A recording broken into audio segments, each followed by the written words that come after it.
Hello everyone, the Kentucky Patriot here. Just want to do a real quick video with you. Well, I say real quick, I can be long-winded.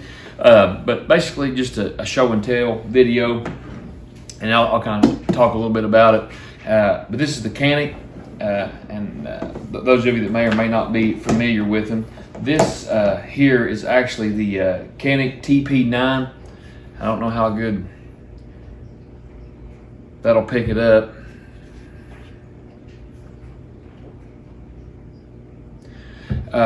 But I picked this up today, and I'll tell you a little bit about it. Now, the case, it had a trigger lock and a key and all that stuff. And I don't mean to get off topic, but I don't know why you would have a trigger lock with a key. I don't see any use for that unless you maybe that's some airport regulation if you're wanting to fly and take this in cargo with you underneath the plane or whatever. And that was one of their stipulations, because to me, just simply don't load it, because I don't know, because if you're using a home defense gun with the trigger lock systems, you got to have a key. Not a good idea. There's better ways to keep it out of the reach of children. But anyway, I was at the soccer field. My little boy plays soccer, and tonight was their first practice. So thank the Lord, we finally got some warm weather, some sunshine. All the snow and ice and all the power outages and the problems we had is hopefully, Lord willing, over. And we got some nice, really warm weather. And I went to the soccer field today, and happened to run into a buddy I went to high school with, a good friend of mine, and we got to talking a little bit there at the soccer field about guns, and we talked about 243 and just different hunting rounds. And the next thing you know, he said that he was going to sell his Canik, and he said, "You know anybody that wants, was interested?" And I said, "Well, not really right offhand. I can't think of nobody." And he said, "Well, tell me he's wanting to sell it." I said, "Well, why are you wanting to sell it?" He's like, "Well, I'm wanting to buy another gun." He's actually wanting to buy another Canik. I guess a little more expensive model Canik. And I said, "Well, why? What's wrong with it?" He said, "Nothing. He just needs it to buy the other one, because he's about like me, and we're all working men, and money and everything. And well, he's got a room about like I do with reloads, and he's got guns and stuff, and and his wife pretty much wants him to kind of rotate things out. So he wanted to get rid of this one so he could get another one. So long story short, he told me the price on it, and I thought, man, that's a pretty good price. And he said, "Well, I'll throw in 100 rounds of ammo with it." So I said, sold. So before I go any farther, I do want to tell you I don't have a lot of experience with Canik, period. I've only shot one or two times in my entire life.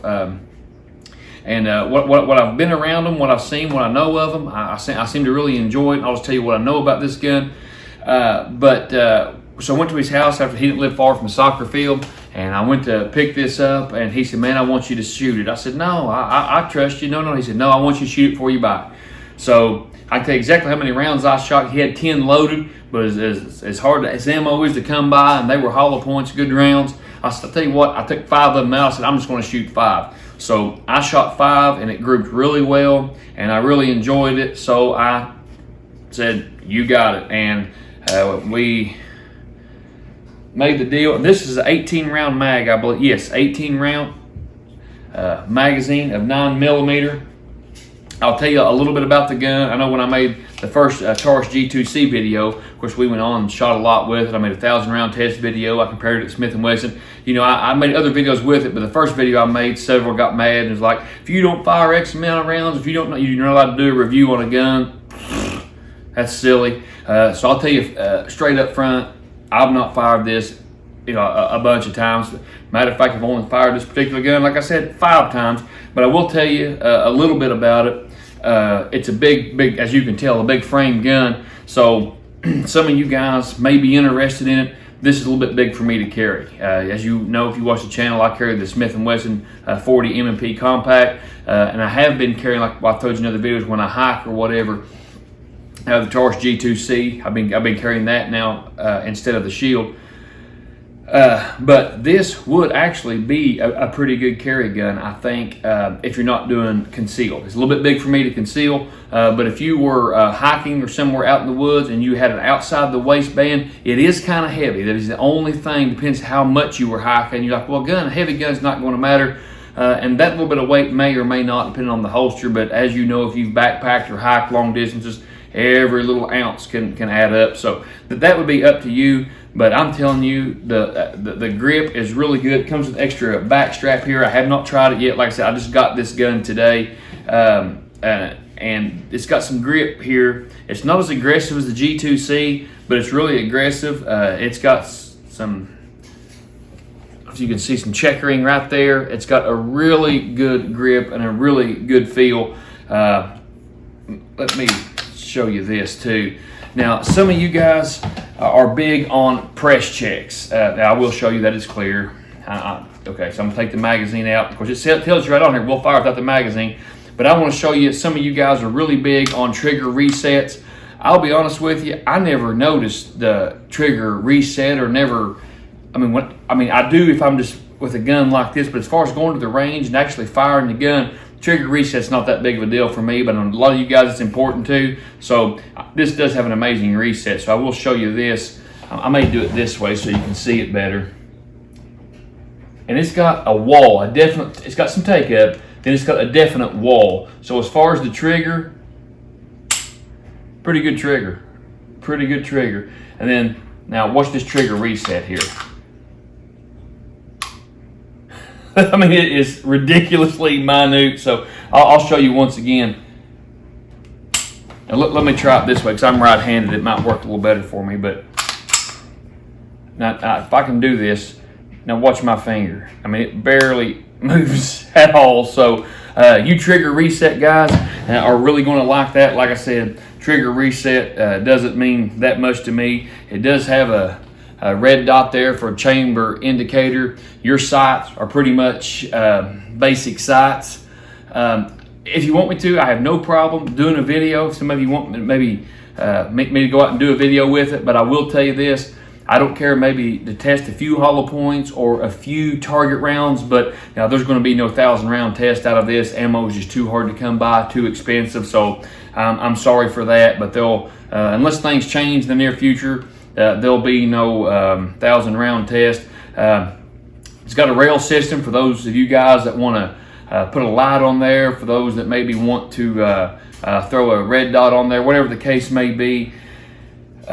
I really like the magazine release. It's huge, it's big, it's very textured. I don't know if you can see that, but it's got a real strong texture, so it's a real easy magazine. You're not going to miss the magazine release. Of course, the lockbacks, like every other gun, takedown lever there. I have not taken it down yet. I have not cleaned it yet, but I will. And like I said, don't have a whole lot of experience with this gun, but it feels almost like a, I don't know how to explain it, more like a, to me, and everybody's got their own opinion, but to me it feels a little more like a Beretta M9, a 1911 style, where the frame is so big more than it does like a Glock or Smith & Wesson or something.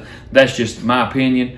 But I don't have a whole lot of experience with these Caniks, but so far I really like it and really enjoy it. And when I could get it at the price I got it, with 100 rounds of ammo, throw it in with the deal, I was like, oh yeah. So anyway, the sights are white dot up here, nothing back here. So if you was going to carry this, I mean, if you might want to throw you some, I don't know, tritium or some kind of little different sights for the back, at least for me, especially as we get older, our eyes maybe not see and adjust as quick as they used to. But so far, you know, the slide serrations feel good. So yeah, just kind of a quick review, just kind of a quick, I won't even really say review, just kind of a quick show and tell is pretty much really what it is, and what I should probably word it as. But again, the Canik TP9, I really like it. I really enjoyed holding it, you know, feeling it, and I really like the trigger. Like I said, there's some take up, and then that's it. Basically, the shortest reset ever. The reset is spectacular for those, like I said, you guys that are into it. But I really like it. I'm really looking forward to taking it out to the range and putting it through its paces. Like I said, I may film it, but I probably won't be able to do anything, you know, as far as a great deal of ammo. But just kind of wanted to show you that, and just kind of really ask your thoughts, opinions, advice, your experiences, because I don't have any. Like I said, I'm new to Canik. I have shot them a few times, but maybe just once or twice. Very minimal experience, but from what I can gather, and I actually texted some friends and texted some people I had confidence in when it comes to guns, and I think a lot of even some fellow YouTubers. And one of them said, I don't know, never shot one before in my life. Another one liked it really well. Had somebody else, so we're going to give it a go. And I'm tickled to death with it. So I appreciate my buddy, bringing that up to me and let me know he had it for sale, for throwing in the ammo. And I appreciate you watching. And maybe as time goes on, if ammo goes down, especially if I get to the range and get to shoot some, maybe I'll do another video with a follow-up video when I can tell you a little bit more about it, my likes and dislikes, because I'm not going to pretend like I know everything about it when I've literally shot the gun 5 times. But as far as the accuracy, it was on. I mean, the groups was good. Now, my groups was a little bit high. So I might need to adjust the sights or aim a little different, but when I was aiming, and it could have been the ammo too, I was shooting hollow points, but now the point of aim, it grouped really good, but it was high, a little bit higher than my point of aim, and that could have just been me. But anyway, just wanted to share that with you. Appreciate you. If you would, do me a huge favor, like, share, and subscribe. Leave your comments in the down below. Just always keep it family friendly if you would for me. And anything that you have, thoughts, ideas, opinions, range, tests, reviews, anything that you have in mind you'd like for us to do in a video. Some of you give me a lot of good ideas. I told you I was going to try to get to them, and I will do my best. But I just want to jump in here and throw this in here real quick because I was excited about it, got it this evening, and thought I'd share it with you. And I do appreciate you. May God bless you. The Kentucky Patriot, signing off.